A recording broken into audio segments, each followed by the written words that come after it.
Hello' everyone, এয়া আজি হাতত দেখিলেনে কি লৈ আহিলোঁ? এয়া হৈছে কঠীয়াৰ কাৰণে তিয়াই থোৱা ধান। আৰু মোৰ লগত আহিছে মায়ে লৈ আহিছে গোবৰ। ৰাতিপুৱা গোহালিখন চফা কৰোঁতে গোবৰখিনি থৈ দিছিলে, পথাৰলৈ নিম বুলি এয়া লৈ আহিছে লগত। এয়া কঠীয়া পেলোৱা পথাৰলৈ আহি পালোঁ, লগতে লাগি আছে মোৰ লগত মানুহজন আৰু ভাগিন ল'ৰা দুজন লাগি আছে। ৰাতিপুৱা ওলাই আহিছে জলপান খাই কোৰ মাৰোঁ বুলি। সকলোৱে হাতে কামে লাগি আছে পথাৰলৈ কামত।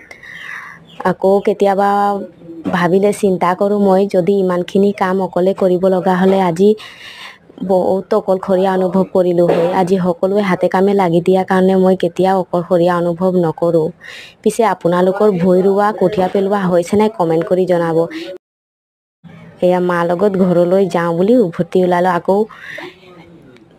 Bye bye. ভিডিঅ'খন ভাল লাগিলে লাইক কমেণ্ট শ্বেয়াৰ কৰিব।